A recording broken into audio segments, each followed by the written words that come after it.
Hi, I'm Dave Cyderbaby. This is Rock Radio UK, and today I'm talking to Adam from The Milkman. Hello.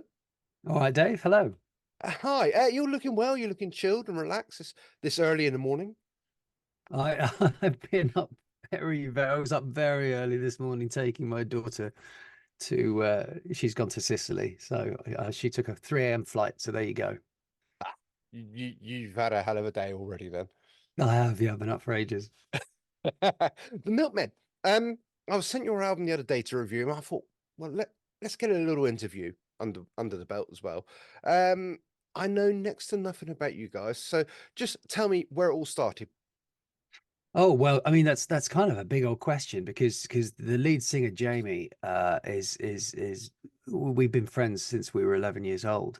We met at school and we've been in and out of bands together all our lives really. Hmm. And uh and I was in the Mustangs and I'm still in the Mustangs actually, and they've been going for 25 years. But at some point in a Mustang lull, Jamie said, do you want to get together and just play some fun covers that we never hear bands play in pubs and bars and things?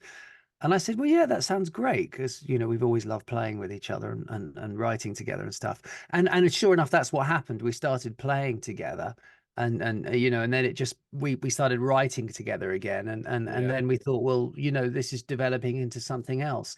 And then we had kind of various lineup changes, but as soon as Mike and Lloyd came on board, it was clear the band really, really worked Yeah. with the dynamic musically and everything. And so that's it. The Milkman really came out of just sort of originally being a covers band that wanted to just play covers you never saw bands play. But as is our nature, Jamie and I just started writing together again because we've always written together. Yeah. And then before long, we had an album, and that was 2016. And Right. and now we're on our fifth album, and the trajectory has been fantastic because the live show is very kind of dynamic and fun and joyous, and I think we take people along for a ride. And Yeah, it's absolutely. I mean, Holy Cow is due out in a couple of weeks' time. May 3rd, yeah. Yeah. Uh, Tell me about the album, in your own words to start with.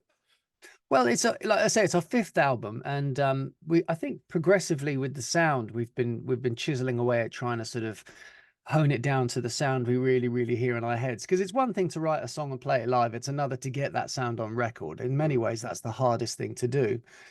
Um, and I've co-produced all the albums, and I produced the first couple, but then we got Wayne Proctor on board for the third album. Yeah. You may know Wayne. He's a well-known producer, a lovely guy, and he and I have worked together a hell of a lot.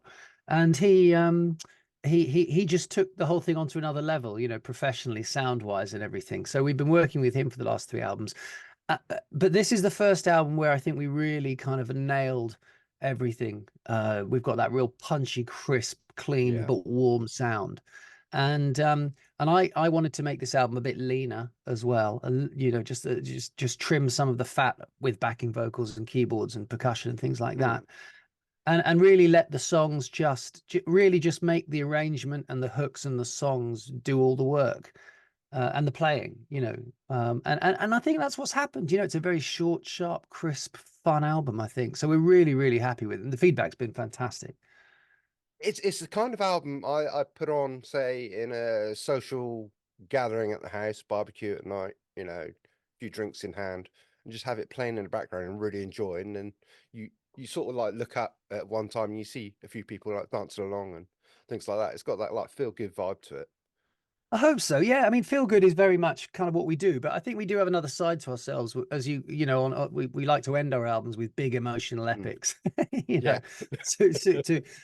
this one's got that as well. But yeah, definitely. I mean, it's punchy and it's fun, and it definitely the origins of what we do come from Dr. Feelgood. Yeah. We're very explicit about that. Jamie and I went to see Dr. Feelgood when we were very young, and it changed our lives in a way. Um, and um, and now, funnily enough, the guys who are Dr. Feelgood now are good friends of ours, and we tour with them sometimes and everything. So it's funny how that's come around. But Yeah. but there's a lot of synergy between what we do and what they do. So there's a lot of crossover. You can hear we come from that punchy rhythm and blues Mm. background. But we do have a sort of classic rock angle to ourselves as well because we love we love a big chorus and and a sort of, a pretentious lyric and all that kind of stuff. So we throw all that in as well. We don't, we just, we, somebody once said, the Milkmen are the perfect combination of all those of all your record collection put into one. And I thought that was just a lovely thing to say because, when Jamie and I were growing up, we were in a signed band once during Britpop, and we were trying to second guess the market, and we were trying to think, what will the public like? What will the public like? And of course, you end up pleasing nobody. Mm, So when we put the Milkmen together, we just thought we're just going to play the music we love. We're yeah. just going to play the music we like and be damned anyone else. If they enjoy it, that's great. If they don't, at least we're having fun.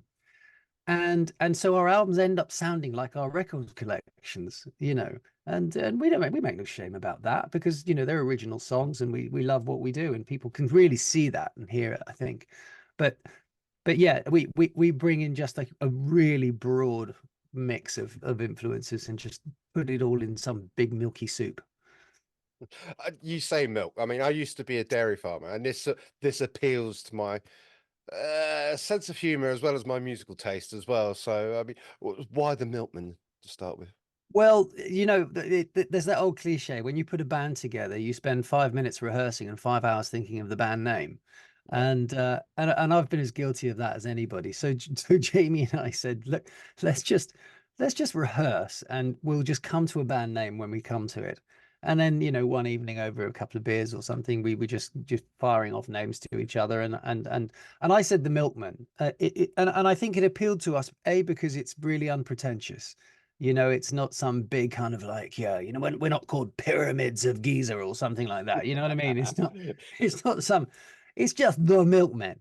And then of course that then lends itself really nicely to all the milk associations, which we've done with the album titles, which is going to turn around and bite us in the ass one day because Yes, we'll it run will. out of them. But or we'll start having to use the really awful ones. But I think we're hanging in there for now. We'll have to break up before we run out Oh, don't of do that. I mean, holy but cow. I mean, yeah. I mean, it's a hell of a title to start with. yeah, no, Um, we're pleased with it, and we've got a few in the locker. We're going to wheel out when the time comes. But yeah, so it's an unpretentious name, like the music, and our stage show is quite. If you do get a chance to come and see us, you must. But it is kind of unlike a lot of other stage shows. We do have a reputation for really kind of turning it on and delivering something a bit, I don't want to big ourselves up too much, but there's something just quite lovely and life affirming about seeing four guys who love playing with each other and are not ashamed to show it.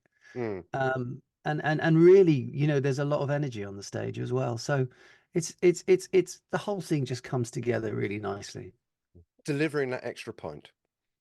Exactly. You've taken the words out of everybody's mouth. We deliver the extra pint. That's absolutely right. And there you go. I mean, all that kind of, put some milk in your music, we always deliver, all that kind of stuff. It's just great for the PR and the marketing. They're all really neat sound bites that work, on social media and stuff. And we're happy to deliver them. Okay. Let's talk about the tracks on this album. One Man Band. It was the first single I started playing. Um, Yeah. yeah, lovely track. Just describe it to me. Well, one man band is a kind of country blues type of thing.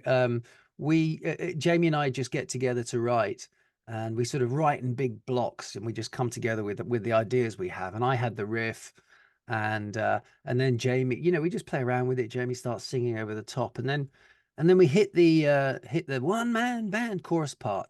And we thought, well, that's pretty good. And we'll put it on, we'll put it in the garage and work on it later. And Mm. then it comes out again next time we get together and then you add another bit, and I think by the time we got to the middle bit, the raise your hand, we realized we had something that might be popular, and sure enough it is. You play it live and everyone raises their hand, and you know and it's one of those songs that people can get involved in, and it's just catchy. I mean, Jamie and I were brought up on hooks. We just love Mm. hook after hook after hook, and we try and very fit as many as we can into a song, but in a very natural way. We don't want them to sound forced. We don't want the whole thing to sound, papered together with scissors and glue. We want it to be we want the arrangements to be, to flow, but we want the arrangements to be interesting and to hold your attention. That's it really. But also I think with this album and these songs, we thought we'd like to have a collection of songs that people could sort of sing along to almost immediately. Yeah. They could just hear these songs and go, as soon as you got the first chorus, you think, all right, I've got a handle on this song. Yeah, this is cool. I'm really looking forward to the next solo. But sorry, the next chorus. And then when the solo comes along, you're taking it somewhere else again, or that kind of thing. Yeah, I've got to say, I was singing along in the car, which is probably bad news for my dogs who are riding in the back. But I was really enjoying it, from the first song right away through. And I mean, Hungover, the second single, the one I'm playing currently now on my breakfast show. Yeah. Yeah, it sort of attaches yourself in every sort of emotional way, doesn't it? Because we've It all well, been we've all been there, obviously a lot of research went into that song, and we've done yeah, there. it's one of those story songs, and funnily enough, that's why we had a lot of fun with the video. We were meant to shoot a video with a director, a good friend of ours, but he got called away on a big job that he couldn't turn down. So we had 5 days to go and no video for the song that was coming out last Friday. So Right. we were on tour at the time, up north, and we bombed to the charity shop and got some costumes, and I don't know if you've seen it, but and we just put this ridiculous video together, which basically follows the story of the song. So we've got Mike dressed as an angel, I'm dressed as a pimp, Lloyd's dressed as the devil. There's a lot of good typecasting there, Yeah. and Jamie, is the star of the show, the milkaholic, and he and it's a lot of fun. So there's a lot of Jamie writes most of the lyrics, and he's very witty, very clever, and puts a lot of thought and intelligence and fun into them, and I think that comes across. Yeah. Hey presto, you've got a song. It's really strange how songs come about. Do you know what I mean? They can come from Mm, anywhere. You yeah. just have to kind of have your antenna up and be open to what happens. Yeah. I mean, Easy Touch as well.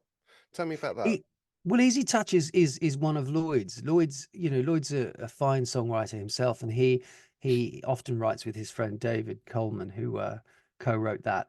And he brings the ideas to us. But a lot of Lloyd's stuff is very raw and Mm, unproduced. So he's very happy for me and Jamie to sort of chisel away at it and chip it into something a little bit more refined, which is exactly what happened with Easy Touch.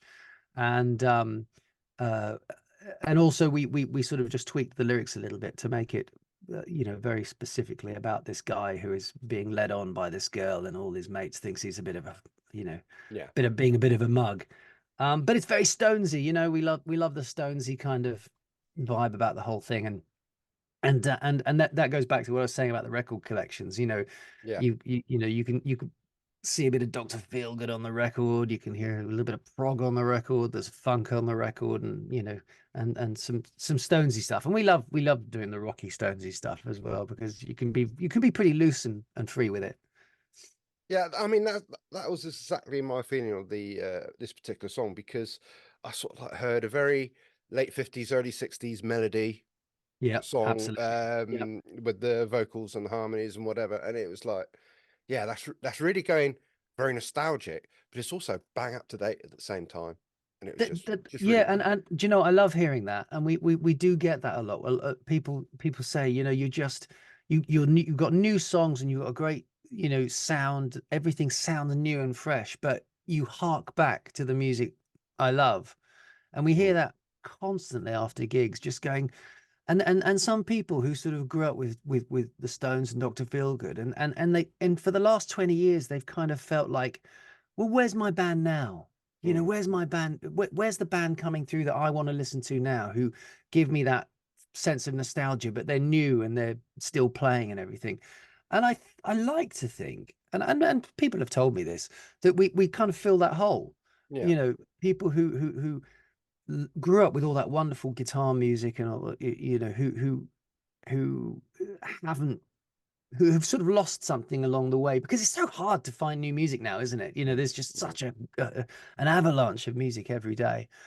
But if they come across us, I think something sort of just triggers with them, and they think, all right, I'll have a bit of that. So the people who do get into us are very, very heavily into us, which is lovely. They really follow us around and seem quite quite big fans. And that's very gratifying, of course.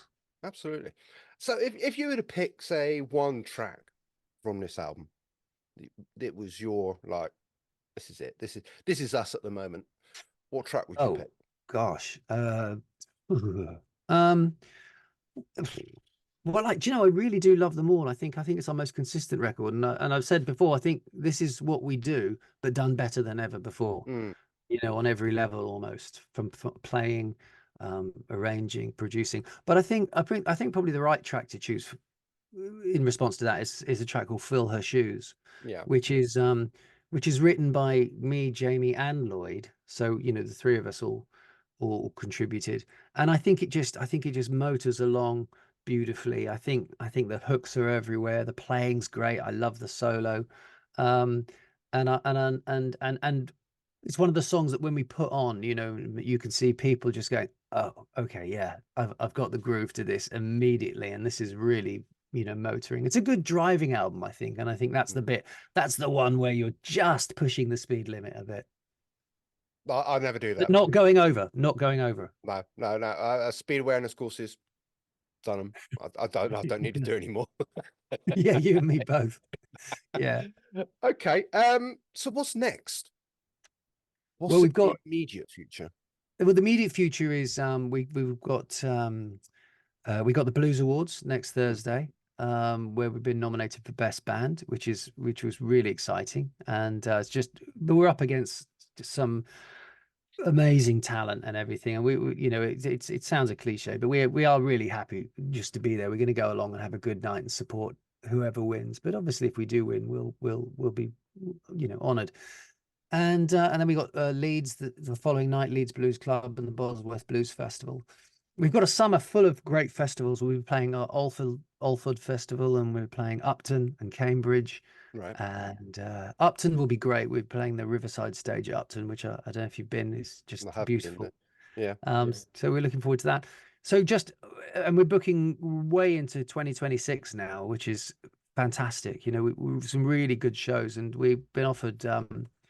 We've got tour of Czech Republic lined up, and we've been offered a tour of Germany, and hopefully at one of these shows we'll get, you know, a great soundboard and maybe a live album at some point.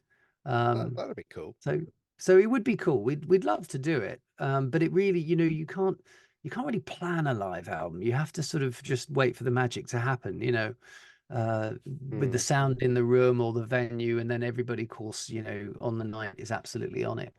And hopefully that will happen at some point, because we'd love to do one. And then you know, we'll start writing again and preparing for studio album number 6. But there's a lot going on. It's really exciting. Excellent. So where can people pre-order this album now? They can pre-order it, a signed copy on vinyl or CD from the Milkmen website, which is www.themilkmenmusic.com. But they can also pre-order it digitally from all the usual places, Yeah. you know, Amazon Music, iTunes, Apple Music, that kind of stuff. And um, and also we encourage people to, when they do go to our website, to become a subscriber. It's completely free, but we do a newsletter every couple of months, which is full of stuff. It's really, Yeah. it's kind of cool. You know, it's full of free stuff and cool links to stuff, things we've done, and interviews with not just us, but people around our world. You know, interviews with people like Wayne and even some of our fans and stuff.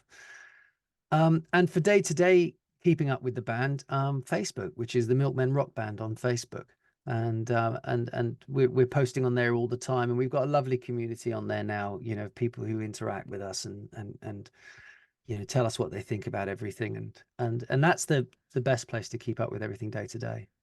Okay. Okay.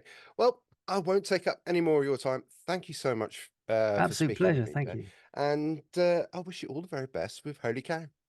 Absolutely. Thanks a lot, David. Come and see us at a show and come and say hi. I will do. Lovely. And Thank you thanks very for your much. support. Brilliant. Cheers, mate. Bye bye.